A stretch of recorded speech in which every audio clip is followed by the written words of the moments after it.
ஆஸ்திரேலியாவின் கூட்டாட்சி அரசாங்கம் குழந்தை பராமரிப்பு செலவினங்களில் அதிக கவனம் செலுத்தும் என்று எதிர்பார்க்கப்படுகிறது.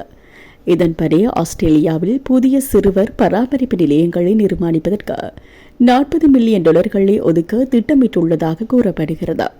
இதற்கிடையில் 2023 ஆண்டில் மத்திய அரசால் அறிமுகப்படுத்தப்பட்ட ஸ்டார்ட் ஸ்ட்ராங் திட்டத்தின் மூலம் இந்த ஆண்டு சுமார் 2 லட்சம் குடும்பங்கள் பயனடைய உள்ளன.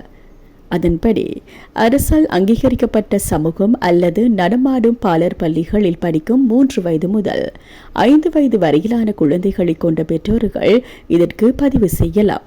இந்த திட்டத்தின் மூலம் அவர்கள் ஆண்டிற்கு $4,347 சேமிக்க முடியும். கல்வி மற்றும் ஆரம்ப கற்றல் அமைச்சர் தெரிவிக்கையில், சம்பந்தப்பட்ட வேலை திட்டத்தின் ஊடாக கல்வியானது சமூகத்திற்கு கட்டுப்படியாக கூடிய நிலைக்கு கொண்டு வரப்படும் என்று குறிப்பிட்டுள்ளார்.